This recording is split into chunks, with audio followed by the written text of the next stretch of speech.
കർത്താവിൽ ബഹുമാന്യരായ സഹോദരിസഹോദരന്മാരെ, നിങ്ങൾക്കേവർക്കും വീണ്ടും ക്രിസ്തുയേശുവിൽ എന്റെ സ്നേഹ വന്ദനങ്ങളെ അറിയിക്കുന്നു. ഇന്ന് പുതിയ നിയമത്തിൽ അധികം ആളുകളും ഏറെ ചിന്തിച്ചിട്ടില്ലാത്ത അല്ലെങ്കിൽ പറഞ്ഞിട്ടില്ലാത്ത ഒരു വിഷയമാണ് ഇവിടെ പറയുവാൻ ദൈവസ്ഥനിൽ ഞാൻ താല്പര്യപ്പെടുന്നത്. ഈ വിഷയം വാസ്തവത്തിൽ വളരെ പ്രധാനപ്പെട്ട ഒരു വിഷയം തന്നെയാണ്. ദൈവവചനം പഠിക്കുന്ന ആർക്കും അനിവാര്യമായും അറിഞ്ഞിരിക്കേണ്ട അല്ലെങ്കിൽ മനസ്സിലാക്കിയിരിക്കേണ്ട ഒരു ഉപദേശ വിഷയമാണ്. ഒരു സഹോദരി യൂട്യൂബ് വഴി എടുക്കുന്ന ഒരു ക്ലാസ്, അതിന്റെ ഒരു രണ്ടാം ശകലം ഇന്ന് പകൽ ശ്രദ്ധിക്കുവാൻ എനിക്കിടയായി. ഒരു ദേവദാസൻ എനിക്ക് അയച്ചു തന്നതാണ്. അതിൽ ആ ബഹുമാനപ്പെട്ട സഹോദരി പഠിപ്പിക്കുന്ന ഉപദേശം അവരേതോ ഒരു നവീന ഇന്റർ കൾട്ട് ചർച്ചിനോട് ബന്ധപ്പെട്ടാണെന്ന് എനിക്ക് തോന്നുന്നു. കുറെ കാര്യങ്ങളൊക്കെ അവർ ഭംഗിയായി പറയുന്നുണ്ട്. എന്നാൽ ബാക്കി കാര്യങ്ങൾ വേണ്ടത്ര നിലയിൽ വ്യക്തമായി അവർ സംസാരിക്കുന്നില്ല. അതിന്റെ കാരണം എന്താണെന്ന് ചോദിച്ചു കഴിഞ്ഞാൽ, അവർ പറയുന്ന കാര്യങ്ങൾ ദൈവവചനവുമായി യോജിക്കുന്നില്ല എന്നുള്ളതാണ് എന്റെ അന്വേഷണത്തിൽ എനിക്ക് മനസ്സിലാക്കുവാനായിട്ട് ഇടയായത്. എന്തുകൊണ്ട് ദൈവവചനവുമായിട്ട് അത് യോജിക്കുന്നില്ല എന്ന് ചോദിച്ചാൽ, ദൈവത്തിന്റെ വചനം അവർ പറയുന്ന ഈ കാര്യത്തെ വേണ്ടത്ര നിലയിൽ സാധൂകരിക്കുന്നില്ല. അതാണ് ഞാൻ ഉദ്ദേശിച്ചത്. കാരണം ദൈവവചനം മനുഷ്യന്റെ നിത്യതയെ സംബന്ധിച്ച് വളരെ വ്യക്തമായി പഠിപ്പിക്കുന്നുണ്ട്. പഴയ നിയമത്തിലും പുതിയ നിയമത്തിലും മരണത്തിന് അപ്പുറത്ത് മനുഷ്യന്, വിശേഷാൽ നീതിമാന്മാർക്കും സിദ്ധന്മാർക്കും ദുഷ്ടന്മാർക്കും വ്യത്യസ്തമായ രണ്ട് അന്തങ്ങളുണ്ടെന്ന് വേദപുസ്തകവും വളരെ വ്യക്തമായി പഠിപ്പിക്കുന്നുണ്ട്. ഇവരെ ഈ പാഠ്യപദ്ധതിയിൽ പറയുവാൻ താല്പര്യപ്പെട്ട വിഷയം വാസ്തവത്തിൽ ഈ ബാല്യപ്രായത്തിൽ മരിച്ച് മാറ്റപ്പെടുന്ന കുഞ്ഞുങ്ങളുടെ മരണശേഷമുള്ള അവരുടെ നിത്യതയുടെ അവസ്ഥയെ സംബന്ധിച്ചാണ്. ലോകാരംഭം മുതൽ അനേക മാതാപിതാക്കൾക്ക് തങ്ങളുടെ വത്സലരായ അനേക കുഞ്ഞുങ്ങളെ വളരെ ബാല്യത്തിൽ നഷ്ടപ്പെട്ടു പോയിട്ടുണ്ട്. മരണം അവരെ പിടികൂടിയിട്ട് അവര് ഈ ഭൂമിയിൽ നിന്ന് മാറ്റപ്പെട്ടിട്ടുണ്ട്. അങ്ങനെയുള്ള സാഹചര്യത്തില് ഈ മരണത്തിന്റെ പിടിയിൽ അമർത്തപ്പെട്ട് നഷ്ടപ്പെട്ടു പോയ അല്ലെങ്കിൽ മരിച്ചുപോയ ഈ കുഞ്ഞുങ്ങളുടെ നിത്യത എവിടെയായിരിക്കും? അതാണ് അവര് ഈ വിഷയത്തിൽ അവതരിപ്പിക്കുവാനായിട്ട് പ്രത്യേകം ശ്രദ്ധിച്ചത്. ആദ്യ ഭാഗമൊക്കെ അവരെ ഒരുവിധം നന്നായി പറഞ്ഞു വന്നു. ഈ ലേഡി വാസ്തവത്തിൽ ഏത് സ്വഭാവത്തിൽപ്പെട്ടയാളാന്ന് എനിക്കറിയാൻ വയ്യ. അവര് വിചിത്രമായ ഇങ്ങനെയുള്ള ചില ഉപദേശങ്ങൾ പറയാറുണ്ട്. കഴിഞ്ഞ 2-3 ആഴ്ച മുമ്പ് ചില വിചിത്ര ഉപദേശങ്ങൾ എന്ന് പറഞ്ഞ് ഞാന് ഒരു മെസ്സേജ് നൽകിയിരുന്നു. അത് ഈ ലേഡി തന്നെ പഠിപ്പിച്ച ഒരു ഉപദേശ വിഷയത്തിന്റെ ഗണനമായിരുന്നു. ഇവര് പറയുന്നത്, കുഞ്ഞുങ്ങൾ മരിച്ചു കഴിഞ്ഞാൽ എല്ലാ കുഞ്ഞുങ്ങളും നിത്യതയിൽ കർത്താവിന്റെ അടുക്കിലേക്ക് പോകുകയില്ല. പോകും എന്ന് പഠിപ്പിക്കുന്ന ആളുകൾ പറയുന്ന ചില ന്യായാന്യായങ്ങൾ പുതിയ നിയമത്തിന്റെ താളുകളിൽ നിന്ന് അവർ അടർത്തിയെടുത്ത് പറഞ്ഞിട്ടുണ്ട്. എന്നാൽ എല്ലാവരും പോവുകയില്ല. ചില കുഞ്ഞുങ്ങൾ സ്വർഗരാജ്യത്തിൽ പോകും. ഈ ചില കുഞ്ഞുങ്ങൾ സ്വർഗരാജ്യത്തിൽ പോകുന്നു എന്ന് പറയുമ്പോൾ അതിന്റെ മാനദണ്ഡം എന്താണെന്ന് അവർ പറഞ്ഞിട്ടുണ്ട്. ഈ ചില കുഞ്ഞുങ്ങള് എന്ന് പറയുന്നത് എന്താണ് അവര് എങ്ങനെയാണ് സ്വർഗരാജ്യത്തിന് അവകാശിയായി തീരുന്നത് എന്നതിലേക്ക് ചില മാനദണ്ഡങ്ങൾ അവര് പറയുന്നു. അതിലൊരു മാനദണ്ഡം എന്ന് പറയുന്നത് കൊരിന്ത്യർക്ക് എഴുതിയ 1-ാം ലേഖനം അതിന്റെ 7-ാം അധ്യായത്തിൽ അപ്പോസ്തലനായ പൗലൂസ് പറഞ്ഞിട്ടുള്ള ഒരു വാക്യാംശം അടർത്തിയെടുത്താണ് അവർ വിചിത്രമായിരിക്കുന്ന ഉപദേശം പറയുന്നത്. ആ ലേഡി, സുരേഷ് ബാബു ചോദിച്ചത് ഏത് ലേഡിയാണ്? എനിക്കും അറിയാൻ പറ്റും. യൂട്യൂബിലുണ്ട് ആ ലേഡിയുടെ ടീച്ചിങ്. ഞാൻ അവരുടെ ആ ടീച്ചിങ്ങിന്റെ ലിങ്ക് തരാം, അത് നോക്കുക. എല്ലാം വിചിത്രമായ ഉപദേശങ്ങളാണ്. 1 കൊരിന്ത്യർ 7-ാം അധ്യായത്തിൽ അതിന്റെ 12 മുതലുള്ള വാക്യങ്ങൾ ഉദ്ധരിച്ചുകൊണ്ടാണ് എല്ലാ കുഞ്ഞുങ്ങളും, അതായത് ശൈശവാവസ്ഥയിലോ ബാല്യാവസ്ഥയിലോ മരിച്ചുപോയ എല്ലാ കുഞ്ഞുങ്ങളും സ്വർഗ്ഗരാജ്യത്തിൽ പോകുകയില്ല. എന്നാൽ ചില കുഞ്ഞുങ്ങൾ സ്വർഗ്ഗരാജ്യത്തിൽ പോകും, ബാക്കിയുള്ളതൊക്കെ നരകത്തിലോട്ട് പോകും. ഈ സ്വർഗ്ഗരാജ്യത്തിൽ പോകുന്ന കുഞ്ഞുങ്ങൾ ആരാണെന്ന് അവർ പറയാൻ അവരുപയോഗിച്ച വേദഭാഗം കൊരിന്ത്യർക്ക് എഴുതിയ 1-ാം ലേഖനം 7-ാം അധ്യായത്തിന്റെ 12 മുതലുള്ള വാക്യങ്ങളാണ്. അവിടെ പൗലോസ് അപ്പോസ്തലൻ പറയുന്നു, വായിച്ച് കേൾപ്പിക്കാം. എന്നാൽ ശേഷമുള്ളവരോട് കർത്താവല്ല, ഞാൻ തന്നെ പറയുന്നത് എന്ന് പറഞ്ഞാൽ പൗലോസിന്റെ സ്വന്തം അഭിപ്രായം പറയുന്നതല്ല. കർത്താവ് ഭൂമിയിലായിരുന്നു കഴിഞ്ഞപ്പോൾ ഒരു വിശ്വാസിയും അവിശ്വാസിയുമായുള്ള വിവാഹത്തെക്കുറിച്ച് കർത്താവ് പഠിപ്പിച്ചിട്ടില്ല. അതാ പറയുന്നത്. ശേഷമുള്ളവരോട് കർത്താവല്ല, ഞാൻ തന്നെ പറയുന്നത് എന്ന് പറയുമ്പോൾ കർത്താവ് ഭൂമിയിലായിരുന്നപ്പോൾ ഒരു വിശ്വാസി അവിശ്വാസിയുമായി വിവാഹം കഴിക്കുന്ന വിവാഹബന്ധത്തെ സംബന്ധിച്ച് കർത്താവ് കൽപ്പിച്ചിട്ടില്ല. താൻ പറയുകയാണ്. എന്താണ് എന്റെ അഭിപ്രായം എന്ന്? 1 കൊരിന്ത്യർ 7-ാം അധ്യായം ക്രിസ്തീയ വിവാഹത്തെ സംബന്ധിച്ചുള്ള പ്രതിപാദനമാണ്. വിവാഹം കഴിക്കാമോ കഴിക്കാതിരിക്കാമോ, അതായത് സെലിബസി, ഈസ് ഇറ്റ് റൈറ്റ്? 2, വിവാഹം കഴിച്ചവർക്ക് ഉപേക്ഷിക്കാമോ? 3, ഉപേക്ഷിച്ചാൽ വീണ്ടും വിവാഹം കഴിക്കാമോ? ഒരു അവിശ്വാസിയും വിശ്വാസിയുമായി ഉള്ള ബന്ധം സാധിക്കുമോ? ഇങ്ങനെ പലവിധ ചോദ്യങ്ങൾ കൊരിന്ത്യരോട് ചോദിച്ചതിന് പൗലോസ് മറുപടി പറയുകയാണ്.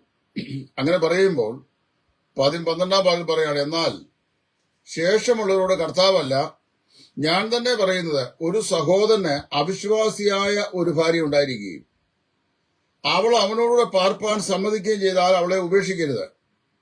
അവിശ്വാസിയായ ഭർത്താവ് ഉള്ള ഒരു സ്ത്രീയും അവൻ അവളോടുകൂടെ പാർപ്പാൻ സമ്മതിക്കുന്നുവെങ്കിൽ ഭർത്താവിനെ ഉപേക്ഷിക്കരുത്. കാര്യം അവിശ്വാസിയായ ഭർത്താവ് വിശ്വാസിയായ ഭാര്യ മുഖാന്തരം വിശുദ്ധീകരിക്കപ്പെടും. അവിശ്വാസിയായ ഭാര്യ ഭർത്താവ് മുഖാന്തരം വിശുദ്ധീകരിക്കപ്പെട്ടും ഇരിക്കുന്നു. അല്ലെങ്കിൽ നിങ്ങളുടെ മക്കൾ അശുദ്ധർ എന്ന് വരും, ഇപ്പോഴോ അവർ വിശുദ്ധരാകും. അവര് പറയുന്ന വാക്കിനെന്നറിയാമോ? ഒരു അവിശ്വാസിയും ഒരു വിശ്വാസിയും കൂടെ വിവാഹം കഴിച്ചാൽ ഒരു കുടുംബത്തിലെ അല്ലെങ്കിൽ ഭാര്യ ഭർത്താക്കന്മാരിൽ ഒന്നുകിൽ ഭർത്താവ് അല്ലെങ്കിൽ ഭാര്യ ഒരാൾ വിശ്വാസിയായിരുന്നാൽ അവർക്കുണ്ടാകുന്ന കുഞ്ഞുങ്ങള് വിശുദ്ധരാണെന്നാണ് ഈ ലേഡി പഠിപ്പിക്കുന്നത്. ഇപ്പൊ ഈ ക്രൈസ്തവ ലോകം മുഴുവൻ അങ്ങ് ഉപദേഷ്ടാക്കന്മാരാ.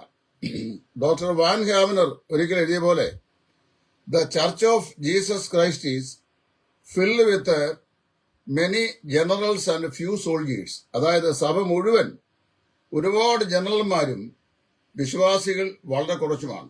ഇപ്പൊ ഞാൻ ഈ ബഡോദൻ ചർച്ചിലാണല്ലോ, അവിടെ ഇതുപോലൊക്കെയാ. 15 മെമ്പേഴ്സുള്ള സഭയ്ക്കകത്ത് 5 മൂപ്പന്മാർ കാണും. അപ്പൊ ഒരുപാട് ജനറൽസ് ആണ്, പിന്നെ പ്രൈവറ്റ്സ് വളരെ കുറവാണ്. അതുപോലെ ഈ സോഷ്യൽ മീഡിയയുടെ അതിപ്രസവം ഉണ്ടായി കഴിഞ്ഞപ്പോൾ സർവത്ര ഉപദേശകന്മാരാണ്. സകല വഴികളിലും ആണും പെണ്ണും എല്ലാം ഉപദേശിക്കുകയാണ്. അപ്പോ ചിലരാണ് അവര് മാത്രമേ സ്വർഗ്ഗരാജ്യത്തിന്റെ അവകാശമുള്ളതിന്റെ താക്കോല് ഈ നമ്മുടെ ഈ പോപ്പിന് പോലും ഇല്ലാത്ത അതോറിറ്റി ഇവർ കൊണ്ടുവന്ന നിലയിലാണ് പഠിപ്പിക്കുകയൊക്കെ ചെയ്യുന്നത്. ഞാൻ അങ്ങനത്തെയുള്ള അങ്ങനെ തീവ്രവാദം വിശ്വസിക്കുന്ന ആളല്ല.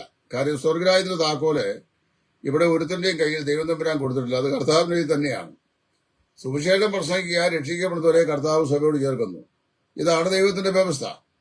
അപ്പൊ ഇവിടെ അവർ പറയുന്നത് ഒരു അവിശ്വാസിയും വിശ്വാസിയും കൂടെ വിവാഹം കഴിച്ചാൽ അവരിൽ ഉണ്ടാകുന്ന മക്കൾ വിശുദ്ധരാകുന്നു, അവർ വിശുദ്ധീകരിക്കപ്പെട്ടിരിക്കുന്നു എന്നാണ്. അവർ പറഞ്ഞു വരുന്നത്, ഒരു ക്രിസ്തീയ വീട്ടിൽ ഒന്നുകിൽ ഭർത്താവ് അല്ലെങ്കിൽ ഭാര്യ അവർ വിശ്വാസിയാണ്, ഭർത്താവ് അവിശ്വാസിയ, ഭാര്യ വിശ്വാസിയ, അല്ലെങ്കിൽ ഭാര്യ വിശ്വാസിയാണ്, ഭർത്താവ് അവിശ്വാസിയാണ്. അവരുടെ വിവാഹബന്ധത്തിലുണ്ടാകുന്ന കുഞ്ഞുങ്ങള് ഇവരിൽ ഏതെങ്കിലും ഒരു പാർട്ടി വിശ്വാസിയായിരുന്നാൽ ആ കുഞ്ഞുങ്ങള് വിശുദ്ധീകരിക്കപ്പെട്ടിരിക്കുന്നു, അവർ വിശുദ്ധരാണ്, അവർ സ്വർഗരാജ്യത്തിന് അവകാശികളായിത്തീരും എന്നാണ് ഇവരെ പഠിപ്പിക്കുന്നത്. വാസ്തവത്തിൽ ഈ 1 കൊരിന്ത്യർ 7-ാം അധ്യായത്തിലെ പ്രമേയമേ അതല്ല. ഇവിടെ ഈ 12 മുതലുള്ള വാക്യങ്ങളിൽ പൗലോസിനോട് ഒരുത്തൻ ചോദിച്ചു, ഒരുവന് വിവാഹിതരായി, അവൻ വിവാഹാവസ്ഥയിൽ രണ്ടുപേരും അവിശ്വാസികളായിരുന്നു. എന്നാൽ വിവാഹശേഷം അവർ കുടുംബമായി ജീവിക്കുമ്പോൾ ഒന്നുകിൽ ഭാര്യ അല്ലെങ്കിൽ ഭർത്താവ് വിശ്വാസിയായി തീർന്നു. അങ്ങനെ വന്നാൽ ഭാര്യ വിശ്വാസിയായി തീർന്നാൽ ഈ ഭർത്താവിന് ഭാര്യയെ ഉപേക്ഷിക്കാമോ? അല്ലെങ്കിൽ ഭർത്താവ് വിശ്വാസിയായി തീർന്നാൽ ഭാര്യയെ ഭർത്താവിന് ഉപേക്ഷിക്കാമോ? പൗലോസ് പറയുകയാണ്, അവിശ്വാസിയായ ഭർത്താവുള്ള ഒരു വിശ്വാസിനിയായ യുവതി അവൻ അവളോടുകൂടെ പാർത്തുകൊള്ളാൻ സമ്മതിച്ചാൽ അവനെ ഉപേക്ഷിക്കരുത്. വൈസ് വേഴ്സ്, അതിന്റെ മറുവശം പറഞ്ഞു, അവിശ്വാസിയായ ഒരു ഭാര്യ വിശ്വാസിയായ ഒരു ഭർത്താവ് അവനോട് പാർക്കാൻ അവൾ താല്പര്യപ്പെട്ടാൽ ഒരു കാരണവശാലും ഉപേക്ഷിക്കരുത്. എന്ന് പറഞ്ഞാൽ കുടുംബജീവിതത്തിലേക്ക് വന്ന ശേഷം സ്ത്രീയോ പുരുഷനോ ഒരാൾ വിശ്വാസിയായി തീർന്നു. അങ്ങനെ വിശ്വാസിയായി തീർന്ന ആള് അവൾ വിശ്വാസിയായി എന്നുള്ള കാരണം കൊണ്ട് അവളുടെ ഭർത്താവ് അവളെ ഉപേക്ഷിക്കുക അല്ലെങ്കിൽ ഭാര്യ ഉപേക്ഷിക്കുക. അവർക്ക് വിശ്വാസം എന്ന് പറയുന്നത് അവരുടെ ആത്മീയത്തെ സംബന്ധിച്ചാണെങ്കിലും ശാരീരികമായി അവർ ഒന്നിച്ച് ഭാര്യ ഭർത്താക്കന്മാരായി ജീവിക്കാൻ താല്പര്യപ്പെടുന്നു എങ്കിൽ ഇവർ രണ്ടു കൂട്ടരും ഉപേക്ഷിക്കരുത്. അവരുടെ വൈവാഹിക ബന്ധത്തിലുണ്ടാകുന്ന കുഞ്ഞുങ്ങൾ അത് ലീഗൽ കുഞ്ഞുങ്ങളാ, അതായത് ലെജിറ്റിമേറ്റ് ചിൽഡ്രനാ എന്നാ പറയുന്നത്.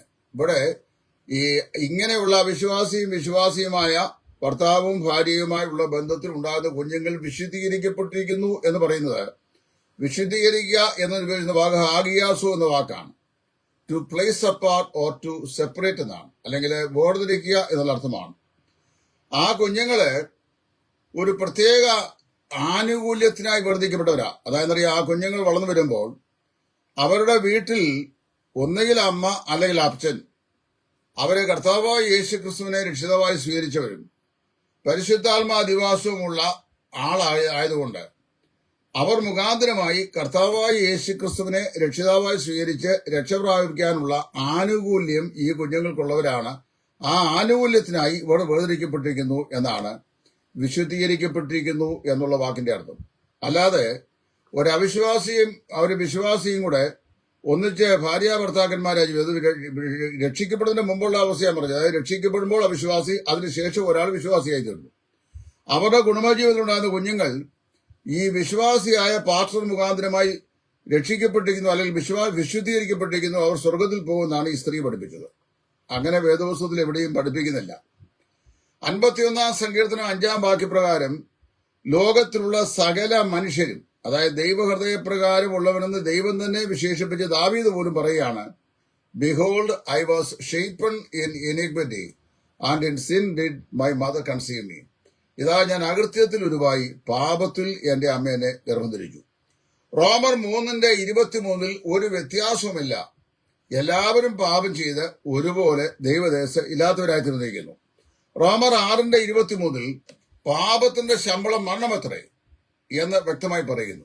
അപ്പോൾ വാസ്തവത്തില് അവിശ്വാസികളായ രണ്ടാളുകൾ വിവാഹം കഴിച്ച് കുഞ്ഞുങ്ങളുണ്ടായാലും ഒരു പാർട്ട്നേഴ്സിൽ ഒരാൾ വിശ്വാസിയും മറ്റേ ആൾ അവിശ്വാസിയുമായി ജീവിച്ചിട്ട് അവർക്ക് കുഞ്ഞുങ്ങളുണ്ടായാലും ഇനി രക്ഷിക്കപ്പെട്ട വിശ്വാസികൾക്ക് കുഞ്ഞുങ്ങളുണ്ടായാലും അവർ അതിക്രമങ്ങളിലും പാപങ്ങളിലും മരിച്ചവരായിട്ടാണ് ജനിക്കുന്നതെന്നാണ് വേദോസം പറയുന്നത്. ഇതാണ് ഞാൻ മനസ്സിലാക്കുന്ന അമാർത്തിയോളജി, അതാ പാപത്തെക്കുറിച്ചുള്ള ശാസ്ത്രവും പിന്നെ അവരുടെ രക്ഷാശാസ്ത്രം സോചിയോളജി. അപ്പൊ ഇങ്ങനെയുള്ള ഈ വിരുദ്ധത നിറഞ്ഞ ഉപദേശങ്ങൾ ധാരാളം. സ്ത്രീ ഉപദേശിക്കുക എന്ന് പറയുന്നതിന് വചനപ്രകാരം തെറ്റാണ്.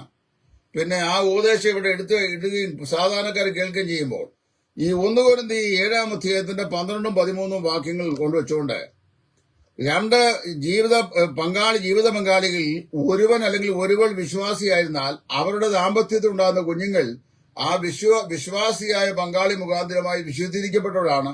അങ്ങനെയുള്ള കുഞ്ഞുങ്ങൾ ബാല്യത്തിൽ മരിച്ചാൽ സ്വർഗരാജ്യത്തിന് അവർ അവകാശികളായി തീരും. എന്നാൽ എല്ലാ കുഞ്ഞുങ്ങളും സ്വർഗരാജ്യത്തിന് അവകാശികളായി തീരുകയില്ല എന്നാണ് ഇവർ പഠിപ്പിക്കുന്നത്. ഇത് ഞാൻ പറയുന്ന ആബ്സല്യൂട്ട് അബ്സർഡിറ്റി എന്നാണ്, സമ്പൂർണമായും വിഡിതരം എന്നേ പറയാൻ സാധിക്കുകയുള്ളൂ. ഇനി എന്താണ് കുഞ്ഞുങ്ങളെ സംബന്ധിച്ച് ദൈവവചനം പറയുന്നത് നോക്കാം. അവർ തന്നെ ഉദ്ധരിച്ച വാക്യം പറയാം. കർത്താവ് പറഞ്ഞു മത്തായിയുടെ സുവിശേഷം, ശിശുക്കളെ എന്റെ അടുക്കൽ വരുവാൻ വിടുവിൻ, അവരെ തടയരുത്, സ്വർഗരാജ്യം ഇങ്ങനെയുള്ളവരുടേതല്ലോ.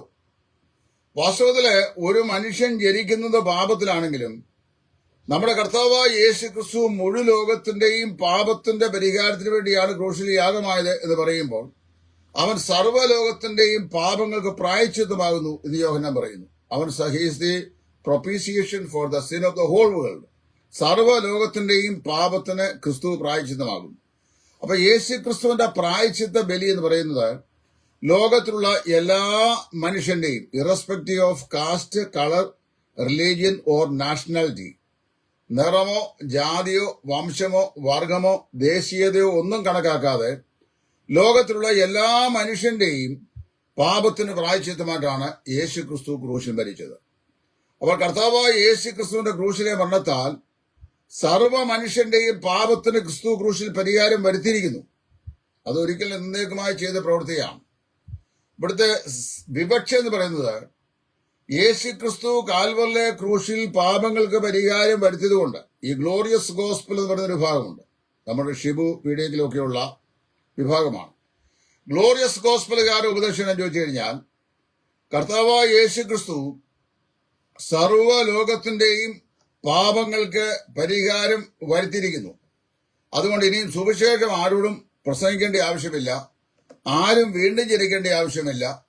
എല്ലാവരും വീണ്ടും ജനിച്ചിരിക്കുകയാണ്. വിശാലമായൊരു പാടത്ത് ആയിരക്കണക്കിന് മുണ്ടികളിരിക്കുന്നു, കൊക്കുകളിരിക്കുന്നു. അപ്പോൾ ചില്ലുവടി വെക്കുന്നവൻ തോക്കുകൊണ്ട് ചെയ്തു ഒരു വെടി വെച്ചു. അപ്പോൾ വെടിവെച്ച് കഴിഞ്ഞപ്പോൾ ഈ മുണ്ടികളെല്ലാം ചത്തവിടെ വീണു. ഇനിയിപ്പം നമ്മൾ വെടിവെക്കേണ്ട ആവശ്യമില്ല, ഓരോരുത്തരും പോയി പിറക്കിയെടുത്താൽ മതി എന്ന് പറയുന്ന പോലെയാണ് ഈ ഗ്ലോറിയസ് ഗോസ്പലുകാരുടെ ഉപദേശം. ഇത് കേൾക്കുമ്പോൾ ഷിബു എന്നോട് ദേഷ്യം ഉണ്ടാകും. അതേ ഒരു പക്ഷെങ്കിൽ ഒരു ലൈവിൽ വന്ന് ഇതിനൊക്കെ മറുപടി പറയാൻ സാധ്യതയുണ്ട്. അപ്പൊ അവർ പറയുന്ന അങ്ങനെയാണ്, എല്ലാവരും രക്ഷിക്കപ്പെട്ടിരിക്കുക, ഇനി ആരോടും അവരുടെ സുവിശേഷം എന്നറിയാവോ? നിങ്ങൾ പോയി അവിടെ പറയാ, നിങ്ങളെല്ലാവരും 2000 വർഷങ്ങൾക്ക് മുമ്പ് കർത്താവായ യേശു ക്രൂശിലെ മരണത്താൽ രക്ഷിച്ചിരിക്കുന്നു, നിങ്ങളെല്ലാം രക്ഷിക്കപ്പെട്ടവരാണെന്ന് അവരോട് പറഞ്ഞാൽ മതി. അല്ലെ ഇനി രക്ഷിക്കപ്പെടണം എന്ന് അവരോട് പറയേണ്ട ആവശ്യമില്ല എന്നുള്ളതാണ് ഗ്ലോറിയസ് ഗോസ്പലുകാരുടെ ടീച്ചിങ്. ഇവിടെ പറയപ്പെടുന്ന ഈ വനിതയുടെ ടീച്ചിങ്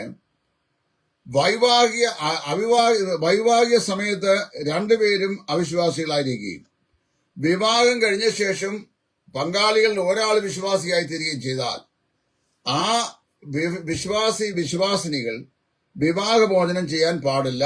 കാര്യം അവിശ്വാസി അവരോട് പാർക്കാൻ ഇഷ്ടപ്പെട്ടാൽ ഉപേക്ഷിക്കരുത്. അങ്ങനെ ഉപേക്ഷിക്കാതെ അവർ ജീവിച്ചാൽ അവർ മുഖാന്തരം ഉണ്ടാകുന്ന കുഞ്ഞുങ്ങൾ ഈ വിശ്വാസിയായ ഭാര്യ അല്ലെങ്കിൽ ഭർത്താവ് മുഖാന്തരം വിശുദ്ധീകരിക്കപ്പെട്ടിരിക്കുന്നു എന്ന് പറയുന്ന വാക്യത്തിന്റെ തെറ്റായ വ്യാഖ്യാനമാണ് ഇവർ പറയുന്നത്. ഈ കുഞ്ഞുങ്ങളെ ഇവരെ രണ്ടർത്ഥമായി വാക്യത്തിലുള്ള ഒന്ന്, ഇങ്ങനെ ഒരാൾ അവിശ്വാസിയും മറ്റൊരാൾ വിശ്വാസിയുമായിരിക്കുന്ന ഈ ദാമ്പത്യ ബന്ധത്തിൽ അവർക്ക് ജനിക്കുന്ന കുഞ്ഞുങ്ങൾ ലെജിറ്റിമേറ്റ് ചിൽഡ്രനാണ്. ഇല്ലെജിറ്റിമേറ്റ് ചിൽഡ്രൻ എന്ന് പറഞ്ഞു കഴിഞ്ഞാൽ നിയമപ്രകാരമുള്ള കുഞ്ഞുങ്ങളാ. അവർക്ക് അവരുടെ അതിനകത്ത് ഇലീഗൽ സൺസ് അല്ല, അവർ ചിൽഡ്രൻ അല്ല എന്നായി പറയുന്നത്. അവർ ലീഗൽ ചിൽഡ്രനാണ്. കാര്യം വിവാഹബന്ധത്തിലാണ് അവർ ജനിച്ചിരിക്കുന്നത്. അല്ലാത്തവരെ കുറിച്ച് എബ്രായലേഖനം 12-ാം അധ്യായത്തിന് 4-ാം ഭാഗത്തിൽ പറഞ്ഞിട്ടുണ്ട്. But they are not children but bastards. അവർ മക്കളല്ല, കൗലേടയന്മാരത്രേ എന്നാ പറയുന്നത്. കുലടയുടെ പുത്രർ എന്നതിന്റെ അർത്ഥം. അപ്പോൾ ഒരർത്ഥം അത്. രണ്ടാമത്തെ അർത്ഥം, ഈ ഒരു ഭർത്താവ് അവിശ്വാസി ഭാര്യ വിശ്വാസി, അല്ലെങ്കിൽ ഭാര്യ വിശ്വാസി ഭർത്താവ് അവിശ്വാസി, അങ്ങനെ ആയാൽ ഈ വിശ്വാസിയായ ഭർത്താവ് അല്ലെങ്കിൽ ഭാര്യ മുഖാന്തരം അവരുടെ കുഞ്ഞുങ്ങൾ വിശദീകരിക്കപ്പെട്ടു എന്ന് പറഞ്ഞു കഴിഞ്ഞാൽ these children are separated four A privilege. ഒരു പ്രത്യേക ആനുകൂല്യത്തിനായിട്ട് അവർ വേർതിരിക്കപ്പെട്ടിരിക്കുന്നു. എന്താണത്? ഈ വിശ്വാസിയായ മാതാവ് അല്ലെങ്കിൽ വിശ്വാസിയായ പിതാവ് അവർ മുഖാന്തരം ഇവർക്ക് കർത്താവായ യേശു ക്രിസ്തുവിനെ കുറിച്ചുള്ള സുവിശേഷം കേട്ട് വിശ്വസിച്ച് രക്ഷിക്കപ്പെടാനുള്ള പ്രത്യേക പ്രിവിലേജ് ഇങ്ങനെയുള്ള കുഞ്ഞുങ്ങൾക്ക് ലഭിച്ചിട്ടുണ്ട് എന്നാ ഈ പറഞ്ഞതിന്റെ അർത്ഥം. അല്ലാതെ ആ കുഞ്ഞുങ്ങൾ മരിച്ചു കഴിഞ്ഞാൽ അവരുടെ സ്വർഗത്തിലോട്ട് പോകുന്നതാണ് അല്ല. ഇനിയും ശിശുക്കളെ സംബന്ധിച്ച് എന്താണ് വേദപുസ്തകം പറയുന്നത്? ഞാൻ അതിലേക്ക് മടങ്ങി വരാം. മനുഷ്യവർഗത്തിന്റെ മുഴുവൻ പാപത്തിന് കർത്താവായ യേശു ക്രിസ്തു ക്രൂശിൽ പരിഹാരം വരുത്തുകയും ലോകത്തിന്റെ വീണ്ടെടുപ്പ് യേശു ക്രിസ്തുവിന്റെ ദിവ്യ ബലിയാൽ യേശു ക്രിസ്തു സ്ഥാപിക്കുകയും ചെയ്തു കഴിഞ്ഞപ്പോൾ ഇനിയും പാപങ്ങൾക്ക് വേണ്ടി ഒരു യാഗവും അവശേഷിക്കുന്നില്ല.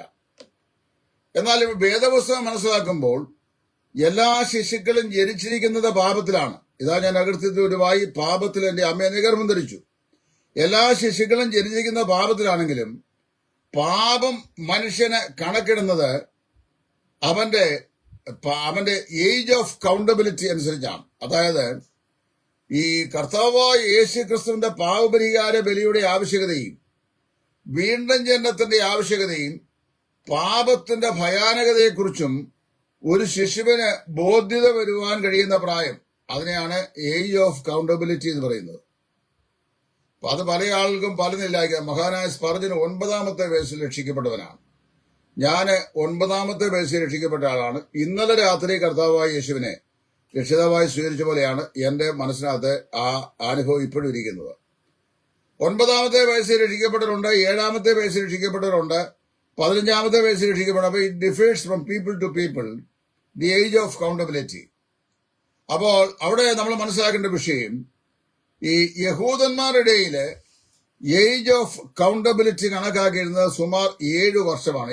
7 വയസ്സാണ്. 7 വയസ്സാകുമ്പോഴേക്ക് നന്മ തിന്മകളെ കുറിച്ചുള്ള അറിവ് ഈ ശിശുക്കൾക്കുണ്ടാകും എന്നാണ് പൊതുവെ ധരിക്കപ്പെടുന്നത്. കാര്യം ബാല്യം മുതലേ അവര് ന്യായപ്രമാണ അഭ്യാസം അവർക്ക് നൽകുമായിരുന്നു. യെശയ്യാ പ്രവാചകന്റെ പുസ്തകം 7-ാം അധ്യായത്തിൽ പറയപ്പെടുന്ന ജനിക്കാൻ പോകുന്ന ശിശു, ആ ശിശു നന്മ തിന്മകളെ തിരിച്ചറിയാൻ പ്രായമാകുന്നതിന് മുമ്പേ നീ വെറുക്കപ്പെടുന്ന 2 രാജാക്കന്മാരും ഛേദിക്കപ്പെടുമെന്ന് ആകാശ രാജാവിനോട് പറയുന്ന ആ സംഭവം പറയുമ്പോൾ ഡോക്ടർ ഐൻസ്റ്റൈൻ അദ്ദേഹത്തിന്റെ യെശയ്യാ പ്രവാചകന്റെ പുസ്തകത്തിന്റെ വ്യാഖ്യാന ഭാഗത്ത് പറഞ്ഞിട്ടുണ്ട്, the age of കൗണ്ടബിലിറ്റി was constituted as the age of 7.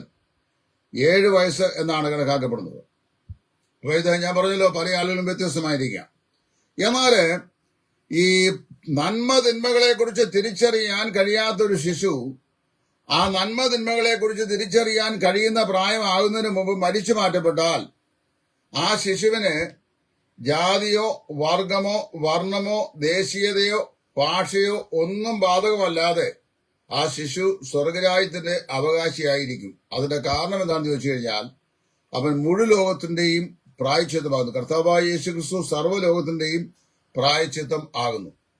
എന്നാൽ ഈ ശിശു ഏജ് ഓഫ് കൗണ്ടബിലിറ്റി, നന്മയും തിന്മയും തിരിച്ചറിയാൻ പ്രായമായ ശേഷമാണ് മരിക്കുന്നതെങ്കിൽ അവൻ സ്വർഗരാജ്യം അവകാശമാക്കിയില്ല. കാരണം നന്മയും തിന്മയും തിരിച്ചറിഞ്ഞ് തിന്മയെ ഉപേക്ഷിച്ച് നന്മയെ സ്വീകരിക്കാൻ അവൻ പ്രായമായി കഴിഞ്ഞാൽ അവൻ കർത്താവായ യേശു ക്രിസ്തു മുഖാന്തരമുള്ള രക്ഷാമാർഗത്തെ സ്വീകരിക്കണം, വിശ്വാസാൽ സ്വീകരിക്കണം. അതിനു മുമ്പ് മരിച്ചുപോയാൽ അവന്റെ മരണത്തിന്റെ ഉത്തരവാദി അവനല്ല, അല്ലെങ്കിൽ അവൻ പാപത്തിൽ അവൻ മരിച്ചു മാറ്റപ്പെടുന്നു എന്ന് പറയുന്നതുകൊണ്ട് അവന് ഏറ്റുപറയാനോ മനസ്സിലാക്കാനോ കഴിയാത്ത പ്രായത്തിലല്ലേ ആ ശിശു സ്വർഗരാജ്യത്തിൽ തന്നെ ആയിരിക്കും. ഇതിന്റെ ഒരു ഉദാഹരണമാണ് ബത്ശേബയുമായി ദാവീദിനുണ്ടായ ബന്ധം അവിഹിത ബന്ധമാണ്. ഊരിയാവിന്റെ ഭാര്യയായ ബത്ശേബയുമായി ദാവീദിനുണ്ടായ ബന്ധം അവിഹിത ബന്ധമാണ്. അതിനെ ഒരു ഹോളി റിലേഷൻഷിപ്പ് എന്ന് വേദപുസ്തകത്തിൽ എവിടെയും പറയേണ്ടില്ല. ദാവീദ് ഇസ്രായേലിന്റെ രാജാവും ദൈവഹൃദയപ്രകാരമുള്ള മനുഷ്യനും ഒക്കെയാണ്. ദൈവത്തിന്റെ അഭിഷേകത്തിനുമാണ്, അഭിഷേകതയിൽ അവന്റെ മേലുള്ളവനാണ്. എന്നാൽ ഈ അഭിഷേകതയിലുള്ളവന് ഊരിയാവിന്റെ ഭാര്യയുമായി ഒരു അവിഹിത ബന്ധമുണ്ടായിട്ട് ആ സ്ത്രീ ഗർഭിണിയായി. ആ സ്ത്രീ പ്രസവിച്ചു. കുഞ്ഞ് 10 ദിവസം കഴിഞ്ഞപ്പോൾ മരിച്ചുപോയി. അപ്പൊ കുഞ്ഞിനെ യഹോവയായ ദൈവം ബാധിച്ചു എന്ന് ദാവീദിനെ മനസ്സിലാക്കിയിട്ട് ആ കുഞ്ഞിനെ മടക്കി കിട്ടേണ്ടതിനായി, അതായത് ദൈവകോപം നീങ്ങി അവനെ മടക്കി കിട്ടേണ്ടതിനായി ദാവീദ് ഉപവസിക്കുകയും രട്ടുടുക്കുകയും പ്രാർത്ഥിക്കുകയും ചെയ്തു. എന്നാൽ ആ പ്രാർത്ഥനയ്ക്ക് ദൈവം മറുപടി നൽകിയില്ല. ശിശുവിനെ കർത്താവ് സ്വീകരിച്ചു. അപ്പൊ അവൻ മരിച്ചു കഴിഞ്ഞു എന്നറിഞ്ഞപ്പോൾ ദാവീദ് എഴുന്നേറ്റ് കുളിച്ച് വസ്ത്രം മാറി ആഹാരം കഴിച്ചു. അപ്പൊ അവന്റെ ആളുകളൊക്കെ അവനോട് ചോദിച്ചു, നീ ചെയ്യുന്ന എന്ത്? ശിശു അവന് രോഗിയായിരുന്നപ്പോൾ നീ അവന് വേണ്ടി പ്രാർത്ഥിച്ചു, ഉപവസിച്ചു, രട്ടുടുത്തു, ദുഃഖിച്ചു.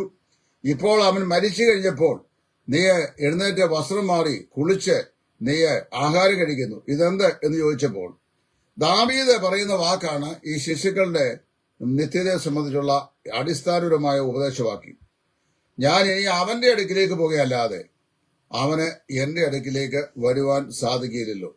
ജനിച്ച് 10-ാം ദിവസം മരിച്ചുപോയ ഊരിയാവിന്റെ ഭാര്യയിൽ ദാവീദിനുണ്ടായ ശിശുവിന്റെ നിത്യതയെ സംബന്ധിച്ച് ദാവീദ് പറയുന്നു, ഞാൻ ഇനിയും അവന്റെ അടുക്കിലേക്ക് പോകുകയല്ലാതെ അവൻ എന്റെ അടുക്കിലേക്ക് വരുവാൻ കഴിയില്ലല്ലോ.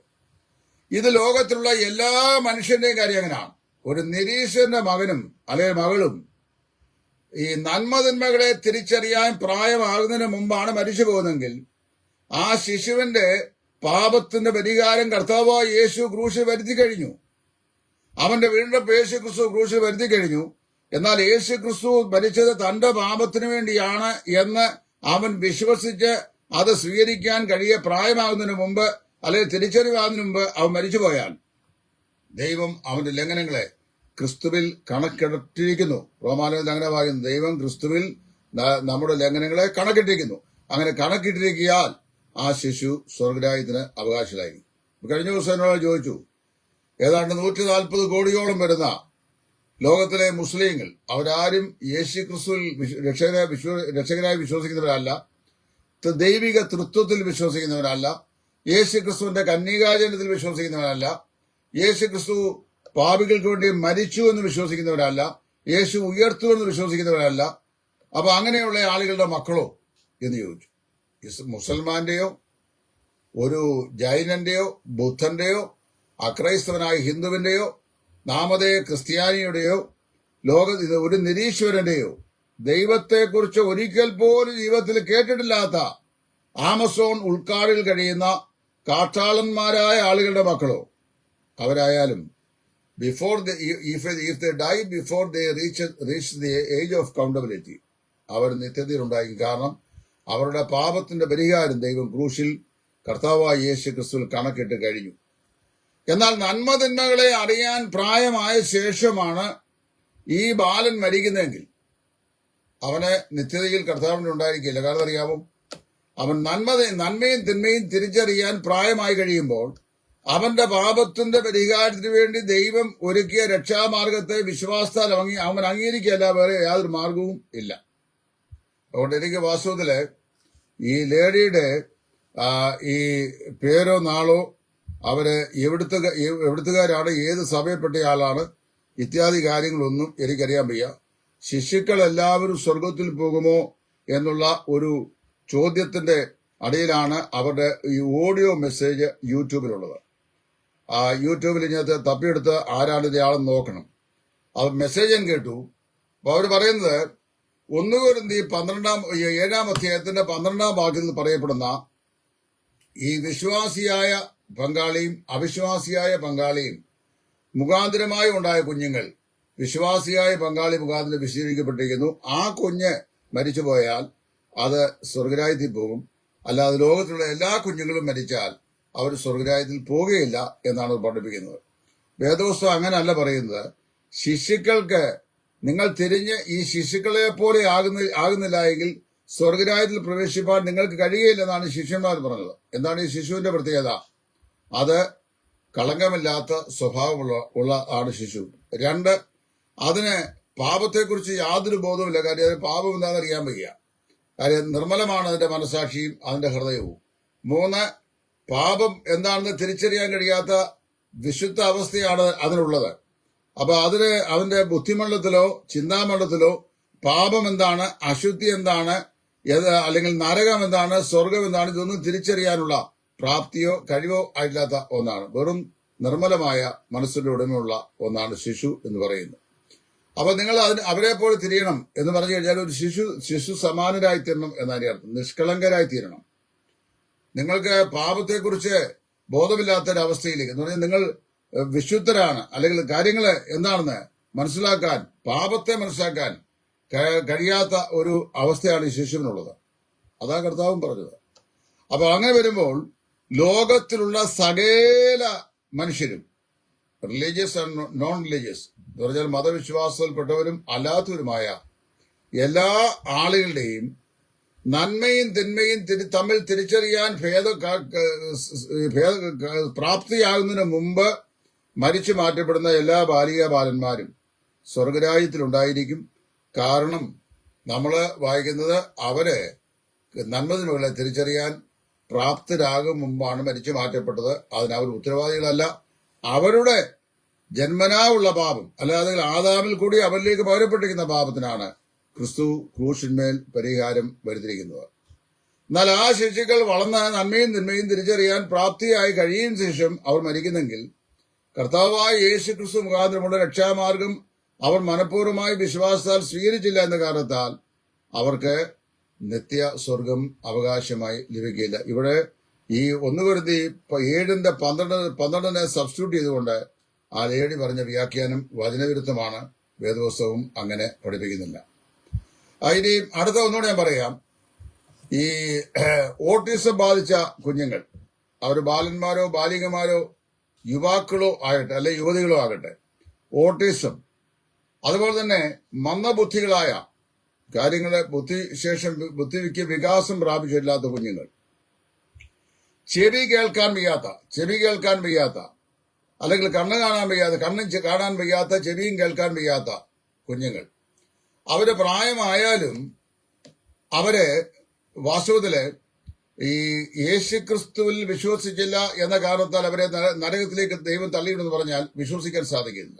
കാരണം അറിയാമോ, ആരും കേൾപ്പിക്കാതെ എങ്ങനെ വിശ്വസിക്കും? വിശ്വസിക്കാതെ എങ്ങനെ രക്ഷപ്രാപിക്കും? പൗലോസിന്റെ യോഗ്യത ഉണ്ട്. അപ്പൊ ചെവിയും കേൾക്കാൻ വയ്യ, കണ്ണും കാണാൻ വയ്യ, പിന്നെ അവൻ എങ്ങനെയാണ് യേശുക്രിസ്തുവിനെ കുറിച്ച് അറിയുന്നത്?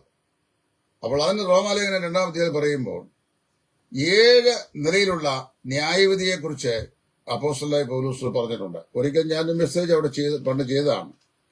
ഇന്നിനി അത് ആവർത്തിക്കാൻ ഞാൻ ആഗ്രഹിക്കുന്നില്ല. അതിലൊന്നാണ് മനസ്സാക്ഷിയുടെ പ്രമാണപ്രകാരമുള്ള ന്യായവിധി. ന്യായപ്രമാണം ലഭിച്ചവർ ന്യായപ്രമാണത്താൽ വിധിക്കപ്പെടും, ന്യായപ്രമാണം ലഭിക്കാത്തവർ ന്യായപ്രമാണം കൂടാതെ വിധിക്കപ്പെടും എന്നെല്ലാം പറഞ്ഞ് സുവിശേഷത്താൽ വിധിക്കപ്പെടും എല്ലാം പറഞ്ഞ ശേഷം മനസ്സാക്ഷിയുടെ പ്രമാണം. ഈ മനസ്സാക്ഷി പ്രമാണം എല്ലാ കാലത്തും ഉണ്ട്.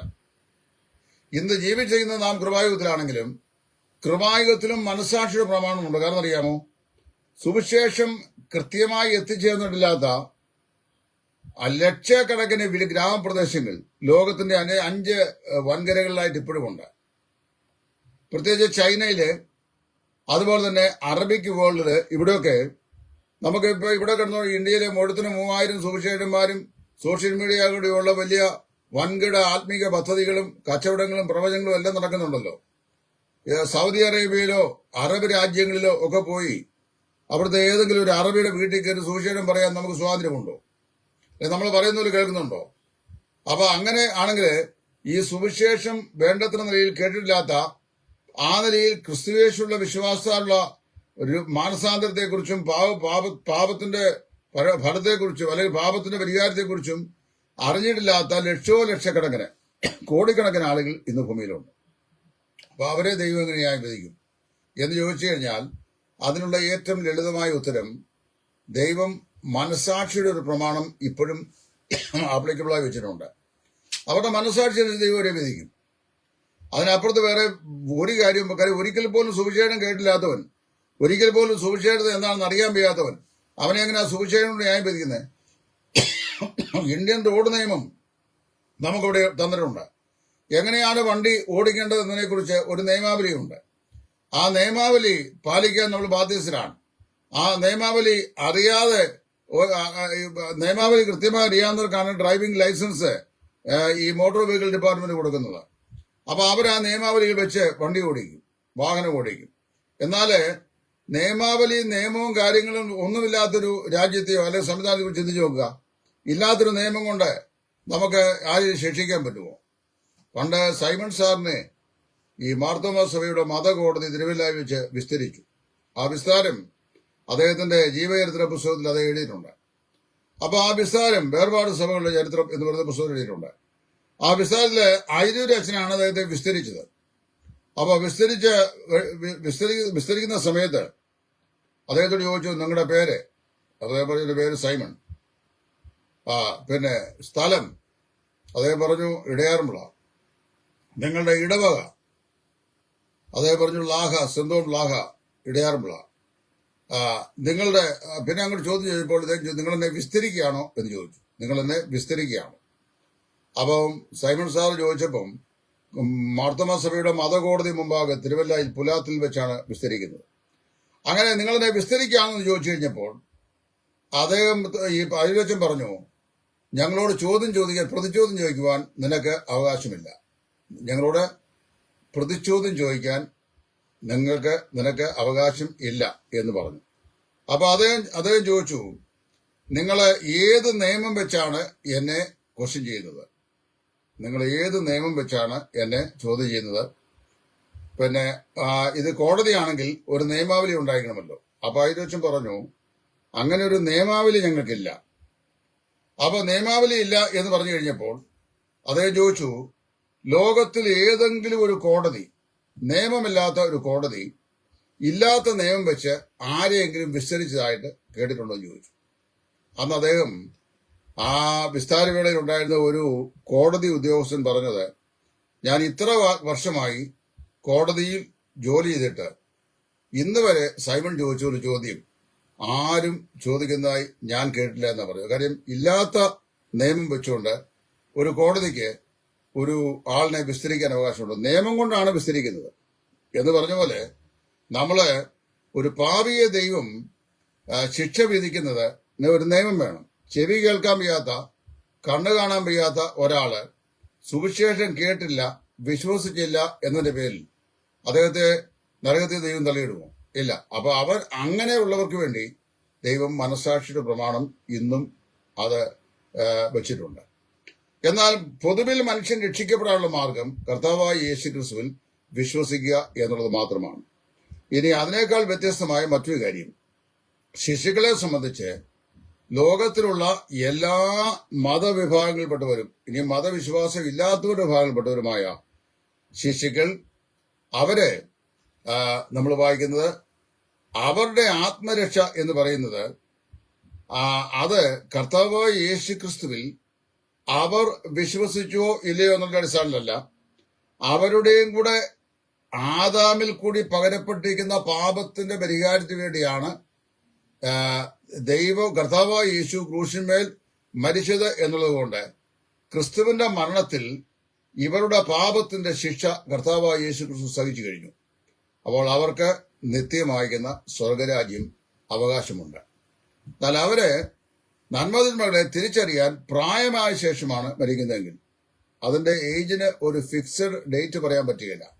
അതുകൊണ്ട് ഞാൻ പറഞ്ഞ ചിലർക്ക് 9ാമത്തെ വയസ്സിൽ അങ്ങനെ ഒരു പ്രകാശം ലഭിച്ചു വരാം, ചിലർക്ക് 7ാമത്തെ വയസ്സിൽ ലഭിക്കും. 7ാം വയസ്സിൽ രക്ഷിക്കപ്പെട്ടവരെയൊക്കെ എനിക്കറിയാം.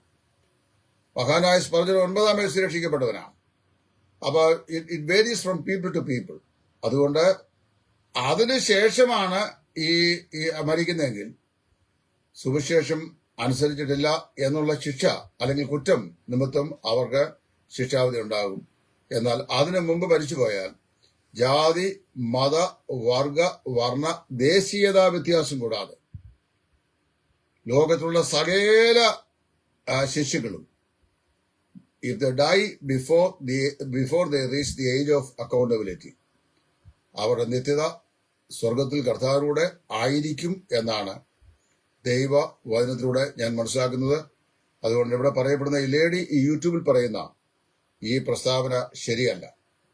മാത്രമല്ല, കൊരിന്ത്യ ലേഖനം 7-ാം അധ്യായം 12-ാം വാക്യത്തിൽ നിന്ന് വിശ്വാസിയും അവിശ്വാസിയുമായ ദമ്പതികളുടെ വൈവാഹിക ജീവിതത്തിലുണ്ടായ കുഞ്ഞുങ്ങളുടെ വിശുദ്ധീകരണത്തെ സംബന്ധിച്ച് അവർ പറഞ്ഞ വിഷയം ആത്മരക്ഷയുമായി യാതൊരു ബന്ധവുമില്ല. അവിടെ പറയപ്പെടുന്ന വിഷയം ആത്മരക്ഷയല്ല. അവിടെ പറയപ്പെടുന്ന വിശ്വാസി അവിശ്വാസിയും ഒരാൾ വിശ്വാസിയാകുകയും മറ്റേയാൾ അവിശ്വാസിയാകുകയും ചെയ്താൽ ഉപേക്ഷിക്കാമോ എന്നുള്ളതാണ് ചോദ്യം. ഉപേക്ഷിക്കാൻ പാടില്ല, provided the other partner is willing to continue the relationship with the opposite party എന്നാ പറയുന്നത്. അപ്പൊ അവർക്ക് അവിടെ ഈ കുഞ്ഞുങ്ങൾ അവർ മുഖാന്തരം വിശ്വാസിയായ പുരുഷൻ അല്ലെങ്കിൽ സ്ത്രീ മുഖാന്തരം വിശദീകരിക്കപ്പെട്ടിരിക്കുന്നു എന്ന് പറഞ്ഞു കഴിഞ്ഞാൽ they have been separated for a privilege.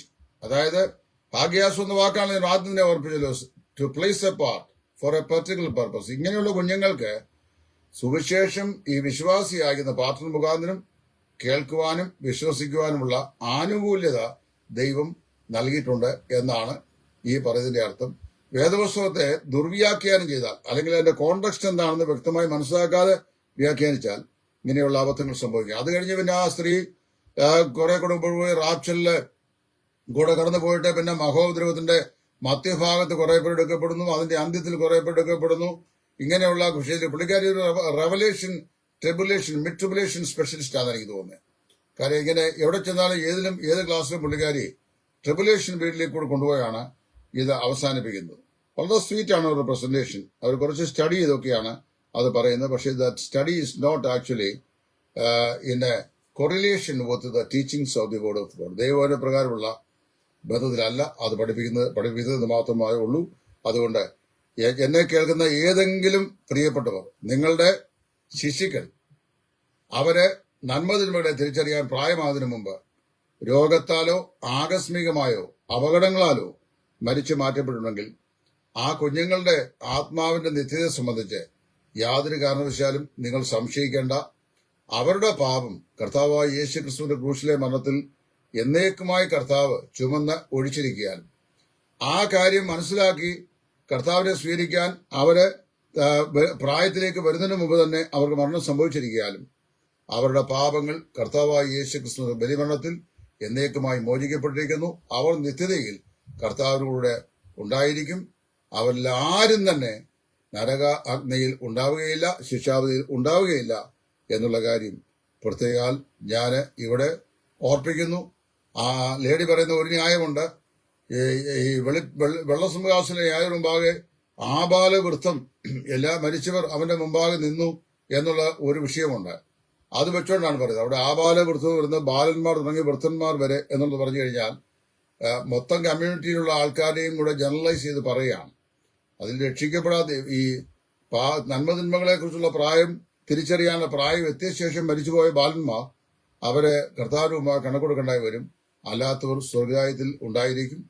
അതുകൊണ്ട് അങ്ങനെയുള്ള ഏതെങ്കിലും മാതാപിതാക്കൾ എന്നെ ശ്രദ്ധിക്കുന്നെങ്കിൽ നിരാശപ്പെടേണ്ട, അധൈര്യപ്പെടേണ്ട. നിങ്ങളുടെ കുഞ്ഞുങ്ങളെ നിത്യതയിൽ നിങ്ങൾക്ക് കാണാൻ കർത്താവിനോട് സാധിക്കും എന്നുള്ള പ്രത്യാശയുടെ വചനം ഓർപ്പിച്ചുകൊണ്ട് ദാവീദ് പറഞ്ഞ അതേ വാചകം ഞാനിവിടെ ആവർത്തിച്ചുകൊണ്ട്, അതായത് ഞാൻ ഇനി അവന്റെ അടുക്കിലേക്ക് പോകുകയല്ലാതെ അവന് എന്റെ അടുക്കിലേക്ക് മടങ്ങി വരുവാൻ കഴിയില്ലല്ലോ. ജനിച്ച് 10-ാം ദിവസം മരിച്ച തന്റെ മകൻ ബത്ശേബയിലുണ്ടായ മകനെ കുറിച്ചാണ് ദാവീദ് ആ പ്രത്യാശാ വചനം പറഞ്ഞിട്ടുള്ളത്. അതുകൊണ്ട് നമ്മെ വിട്ട് പിരിഞ്ഞ നമ്മുടെ കൊച്ചു കുഞ്ഞുങ്ങൾ അവരാരും നഷ്ടപ്പെട്ടില്ല. അവരെല്ലാവരും നിത്യതയിൽ ഉണ്ടായിരിക്കും. അതുപോലെ ഓട്ടിസം പോലെയുള്ള രോഗങ്ങൾ ബാധിച്ചുള്ള ആളുകൾ, മെന്റലി റിറ്റാർഡഡ് ആയിട്ടുള്ള ആളുകൾ, അതുപോലെ തന്നെ ചെവി കേൾക്കാനും കണ്ണ് കാണാനും വയ്യാത്ത ആളുകൾ, ഇങ്ങനെയുള്ളവർ രക്ഷയ്ക്ക് ദൈവത്തിൻ്റെതായ പദ്ധതിയുണ്ട്. അല്ലാതെ നമ്മൾ നമ്മുടേതായ ഉപദേശം അടിച്ചേൽപ്പിച്ച് അവരെ നരകത്തിലേക്ക് അയക്കരുത് എന്ന് അപേക്ഷിച്ചുകൊണ്ട് ഞാൻ തൽക്കാലം ഇത് നിർത്തുന്നു. ദൈവം ഏവരെയും അനുഗ്രഹിക്കട്ടെ.